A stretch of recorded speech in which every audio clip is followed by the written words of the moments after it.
తెలంగాణ వ్యాప్తంగా అసెంబ్లీ ఎన్నికల పోలింగ్ జోరుగా కొనసాగుతోంది. అయితే కొన్ని ప్రాంతాల్లో ఈవీఎంలు మొరాయిస్తున్నాయి. సిద్దిపేటలోని అంబిటస్ స్కూల్లో మోడల్ పోలింగ్ బూత్ నెంబర్ 118లో ఈవీఎం మొరాయించింది. అలాగే మాక్ పోలింగ్ సజావుగా సాగిన పోలింగ్ ప్రారంభం కాగానే ఇన్వాలిడ్గా చూపుతున్నట్లు సమాచారం. సూర్యాపేట జిల్లా కేంద్రంలోని విద్యానగర్ బూత్ నెంబర్ 89లో ఇలాగే ఈవీఎం మొరాయించింది. దీంతో ఓటు వేయడానికి వచ్చిన సూర్యాపేట కాంగ్రెస్ పార్టీ అభ్యర్థి రామ్రెడ్డి దామోదర్ రెడ్డి కొంతసేపు వేచి ఉండాల్సి వచ్చింది. ఇక నిజామాబాద్ జిల్లా కేంద్రంలోని నందిపేట మండల కేంద్రంలో ఉన్న 167 పోలింగ్ బూత్లో కూడా ఇలాగే ఈవీఎం మొరాయించింది. దాంతో అక్కడ 8 గంటల వరకు మాక్ పోలింగ్ మొదలు కాలేదు. ఇక పోలింగ్ మొదలు కాకపోవడంతో ఓటర్లు వేచి చూస్తున్నారు. అలాగే నాగార్జున సాగర్ 103 పోలింగ్ బూత్లో కూడా ఈవీఎం మొరాయించింది. దీంతో పాటు సంగారెడ్డి జిల్లా కేంద్రంలోని సెయింట్ జోసెఫ్ స్కూల్లో పోలింగ్ బూత్లో ఈవీఎం మొరాయించడంతో 20 నిమిషాల పాటు ఆలస్యంగా పోలింగ్ ప్రారంభమైంది. ఇక జూబ్లీహిల్స్లోని బీఎస్ఎన్ఎల్ సెంటర్లో ఈవీఎం మొరాయించడంతో హీరో అల్లు అర్జున్ లైన్లోనే వెయిట్ చేశారు. అరగంట ఆలస్యంగా ప్రారంభం కావడంతో ఓటు వేశారు. హనుమకొండ పరిధిలోని మర్కజీ స్కూల్లో ఓ ఈవీఎం మొరాయించడంతో 8 గంటల 30 నిమిషాల వరకు పోలింగ్ ప్రారంభం కాలేదు.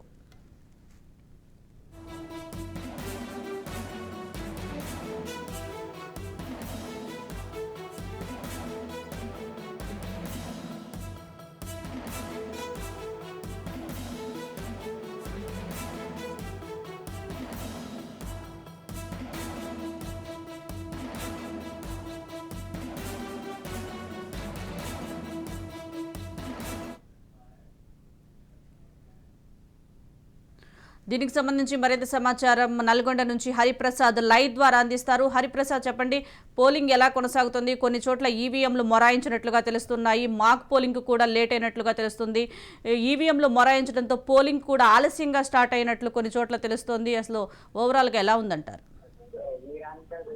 సుజాత, ఉమ్మడి నల్గొండ జిల్లా వ్యాప్తంగా కూడా 12 నియోజకవర్గాలలో కొన్ని చోట్ల ఈవీఎం మిషన్లు మొరాయించాయి. ముఖ్యంగా సూర్యాపేటలో ఎవరైతే కాంగ్రెస్ అభ్యర్థి ఉన్నాడో కాంగ్రెస్ అభ్యర్థి ఓటేస్తున్న సందర్భంలో ఆ ఈవీఎం మొరాయించడంతో పాటు అక్కడ ఉన్న టెక్నికల్ టీం అంతా కూడా సార్ట్అవుట్ చేసి మళ్ళీ ఒక ½ అన్ అవర్ ఎక్కడైతే ఈవీఎంలు మొరాయించాయో అక్కడ ఒక ½ అన్ అవర్ లేట్ గా కూడా మొత్తం పోలింగ్ అయితే స్టార్ట్ అయింది. ప్రస్తుతానికైతే పోలింగ్ సజావుగా సాగుతుంది. మనం చూడొచ్చు, ఏవైతే 3467 పైసలకు 12 నియోజకవర్గాల పోలింగ్ కేంద్రాలు ఉన్నాయో ఆ పోలింగ్ కేంద్రాలలో 1200 పోలింగ్ కేంద్రాలు క్రిటికల్ పోలింగ్ కేంద్రాలు. ప్రస్తుతానికి మనం ఒక క్రిటికల్ పోలింగ్ కేంద్రం దగ్గర ఉన్న నాగార్జున సాగర్ నియోజకవర్గం నిడమనూరు మండలం తుమ్మడం గ్రామంలో ఇది క్రిటికల్ పోలింగ్ కేంద్రం, సమస్యాత్మక పోలింగ్ కేంద్రంలో ప్రత్యేక బలగాలతో ఇప్పుడు మనం చూడొచ్చు వెపన్స్ తోటి ప్రత్యేక బలగాలతోటి అక్కడ గట్టి కాస్తున్నారు. ఎక్కడ కూడా ఎటువంటి అవాంఛనీయ సంఘటనలు జరగకుండా పోలింగ్ కేంద్రాన్ని సజావుగా సాగించడానికి మాత్రం ప్రత్యేక బలగాలను పెట్టారు. ఇక్కడ తుమ్మడం పోలింగ్ కేంద్రంలో మాత్రం ఇది క్రిటికల్ పోలింగ్ కేంద్రం కావడం వల్ల మాత్రం ఎక్కడికక్కడ గట్టి వస్తున్నారు. అదేవిధంగా పోలింగ్ ప్రక్రియ కూడా సజావుగా చేయడానికి పోలింగ్ లో ఎటువంటి ఇబ్బందులు కలగకుండా కూడా లైటింగ్ విషయంలో కావచ్చు, అదేవిధంగా ఈవీఎంల మొరాయింపు విషయం కావచ్చు, ఇదంతా కూడా పోలింగ్ లో ఇబ్బంది కలగకుండా మాత్రం అన్ని రకాల ఏర్పాట్లు పూర్తి చేయడం జరిగింది. ఇక అభ్యర్థులకు సంబంధించి మాత్రం ఇప్పటికే దేవరకొండలో లాలు నాయక్ అదేవిధంగా బాలు నాయక్ ఇప్పటికే వాళ్ళ ఓటర్స్ నియమించుకోవడం జరిగింది.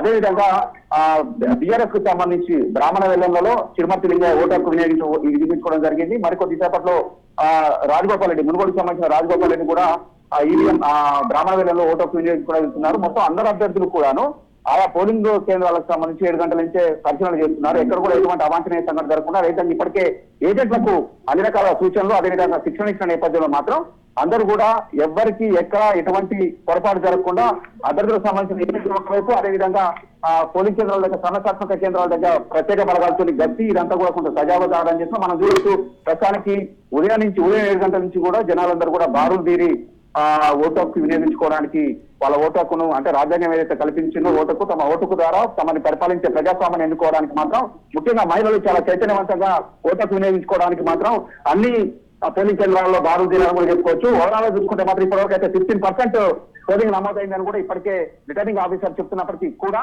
ఇది కొంత మందకొడి అని చెప్పాలి. ఎందుకంటే గతంతో పోల్చుకుంటే మాత్రం ఈసారి కొంత మందకొడిక అవుతుంది. మందకొడిక అయినప్పటికీ కూడా సాయంత్రం 5 గంటల వరకు మాత్రం సుమారు 85 నుంచి 90% లేదు, ఈసారి 95% కూడా పోలింగ్ పర్సంటేజ్ పెంచడానికి మాత్రం ఇప్పటికే రిటర్నింగ్ ఆఫీసర్స్ తో పాటు అంతా పోలింగ్ సిబ్బంది అధికార యంత్రాంగం అంతా మొత్తం కూడా సమాయత్తమని చెప్పుకోవచ్చు. ఎక్కడైతే సమస్యాత్మక పోలింగ్ కేంద్రాలు ఉన్నాయో పోలింగ్ కేంద్రాల దగ్గర మాత్రం 4 గంటల వరకే ఉంటుంది. ఇప్పుడు ప్రస్తుతానికి ఇది సమస్యాత్మక పోలింగ్ కేంద్రం కాబట్టి ఇది 7 గంటల నుంచి కేవలం 4 గంటల వరకు మాత్రమే పోలింగ్ ఉంటుంది.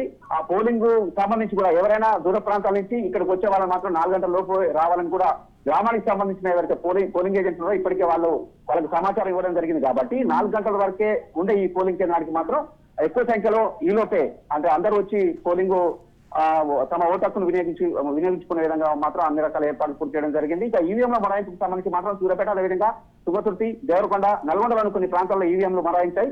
ఈవీఎంలు మొరాయించిన సందర్భంలో మాత్రం కొంత ½ గంట నుంచి 30 గంటల మధ్యన లేట్ అయింది. అదేవిధంగా మీరు చెప్పినట్టుగా కూడా ఏదైతే మాక్ పోలింగ్ ఉందో మాక్ పోలింగ్ పొద్దున్నే 6 గంటలకు స్టార్ట్ అవుతుంది కాబట్టి అంత పొద్దున్నే ఒక్కొక్క చోట ఏజెంట్లు సరైన సమయానికి రాకపోవడం, అదేవిధంగా మాక్ పోలింగ్ నిర్వహించే సందర్భంలో అందరూ ఏజెంట్లు ఉన్న తర్వాత మాక్ పోలింగ్ నిర్వహించాల్సి వస్తుంది కాబట్టి కొంత ఏజెంట్లు సకాలంలో హాజరు కాకపోవడంతో మాత్రం అది కొంత హాఫ్ అన్ అవర్ లేట్ గా కూడా అది స్టార్ట్ అయిందని చెప్పుకోవచ్చు. ఓవరాల్ చూసుకుంటే మాత్రం ఉమ్మడి నల్గొండ జిల్లాలో 12 నియోజకవర్గాలు మాత్రం 1200 సమస్యాత్మక పోలింగ్ కేంద్రాలు ఉన్నాయి. ఈ 1200 సమస్యాత్మక పోలింగ్ కేంద్రాలకు సంబంధించి వెబ్కామ్ ద్వారా ఇక్కడ ఎవరెవరైతే ఓటేస్తున్నారో ఆ వెబ్కామ్ ద్వారా ఎప్పటికప్పుడు నల్గొండ జిల్లా కేంద్రంలో ఏర్పాటు చేసిన ఏదైతే మానిటరింగ్ రూమ్ ఉంటుందో ఆ మానిటరింగ్ రూమ్ ద్వారా ఇక్కడి నుంచి ఎవరెవరు ఓటేస్తున్నారు, ఏదైనా పోలింగ్ కేంద్రాలకు వచ్చి గడబడి చేస్తారా లేదా అనే ఇత్యాది అంశాలకు సంబంధించి మినిట్ టు మినిట్ అబ్జర్వ్ చేసుకుంటూ మాత్రం ఎవరైతే రిటర్నింగ్ ఆఫీసర్స్ ఉన్నారో జిల్లా కలెక్టర్ ఈ 6 నియోజకవర్గాలకు సంబంధించిన రిటర్నింగ్ ఆఫీసర్లని మానిటరింగ్ చేసుకుంటూ వాళ్ళందరినీ కోఆర్డినేషన్ చేసుకుంటూ ముఖ్యంగా 1200 సమస్యాత్మక ప్రాంతాల మీద మాత్రం ప్రత్యేక దృష్టి సారించడం జరిగింది. అదేవిధంగా 4 గంటలకు క్లోజ్ అయిన తర్వాత 4 గంటలకు అందరు ఏజెంట్ల సమక్షంలో సీలేసిన తర్వాత వెంటనే ఈ ఈవీఎంలని మొత్తం నల్గొండ జిల్లా కేంద్రంలోని గుత్తలపల్లిలో ఏర్పాటు చేసిన స్ట్రాంగ్ రూమ్ లకు తరలించిన తర్వాత ఈ ఎన్నికల ప్రక్రియకు సంబంధించి మాత్రం ఇది పూర్తయ్యే అవకాశాలు కనిపిస్తా ఉన్నాయి. ఆ తర్వాత 3వ తారీఖు వాటిని ఓపెన్ చేసిన తర్వాత కౌంటింగ్ ప్రక్రియ మొదలు పెడతారు కాబట్టి సమస్యాత్మక ప్రాంతాల మీద మాత్రం ఉమ్మడి నల్గొండ జిల్లాలో ప్రత్యేక దృష్టి సారించి అక్కడ ఎటువంటి గడబడి జరగకుండా ఎటువంటి అవాంఛనీయ సంఘటన జరగకుండా మాత్రం పోలింగ్ ని సజావుగా జరపడానికి మాత్రం అధికారులు అదేవిధంగా పోలింగ్ ప్రత్యేక బలగాలు మొత్తం కూడా సన్నద్ధమవుతున్నాయని చెప్పుకోవచ్చు. స్వాతి హరిప్రసాద్, అలాగే ఓటు వేయడానికి వచ్చే ఓటర్లకు అక్కడ క్యూ లైన్లో ఉంచున్న దృశ్యాలు మనం చూస్తున్నాము. అధికారులు అసలు ఎటువంటి ఏర్పాట్లు చేస్తున్నారు, అలాగే ఓటు వేయడానికి లోపలికి వెళ్ళినప్పుడు అట్లా సీరియల్ నెంబర్స్ వైజ్గా ఉంటారుగా, ఎటు వెళ్ళాలి ఏంటి అనే దాని గురించి ఓటర్లకు గైడ్ చేస్తున్నారా అధికారులు? ఖచ్చితంగా ఇప్పటికే చాలా సార్లు ఓటర్లను ఏ రకంగా చేయాలి, అదేవిధంగా ఏజెంట్ ఎలా వ్యవహరించాలి, ఏజెంట్ వచ్చిన తర్వాత వాళ్ళకి ఏదైతే ఈవీఎం మిషన్ ఉంటుందో ఆ ఈవీఎం మిషన్ కి సంబంధించి